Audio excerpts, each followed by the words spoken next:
Déco dans le présent pour mieux construire l'avenir. La chronique d'Interentreprise avec Francette Florimond. Bonjour, j'espère que vous allez bien. Le Sénat mène en ce moment une série d'auditions sur l'évolution institutionnelle des Outre-mer. Nous avons vu que déjà le préambule de la Constitution dans sa partie concernant les Outre-mer doit être réécrit.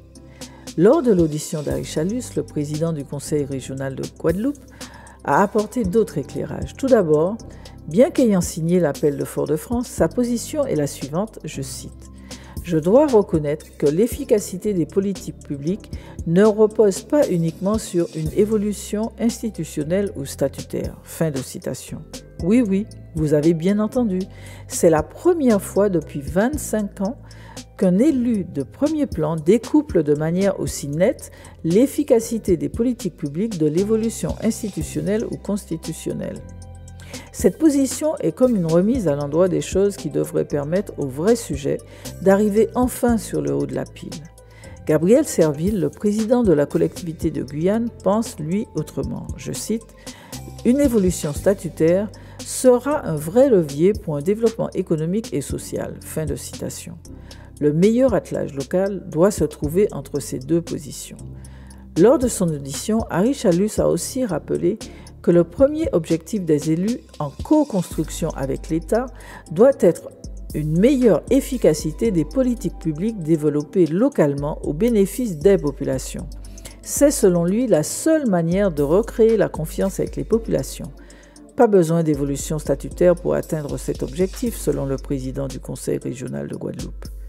Gabriel Serville, le président de la collectivité de Guyane, ne partage pas ce même avis. Je cite, « À chaque fois que nous posons une thématique, nous voyons surgir une foule de contraintes qui nous empêchent d'évoluer favorablement. » Fin de citation.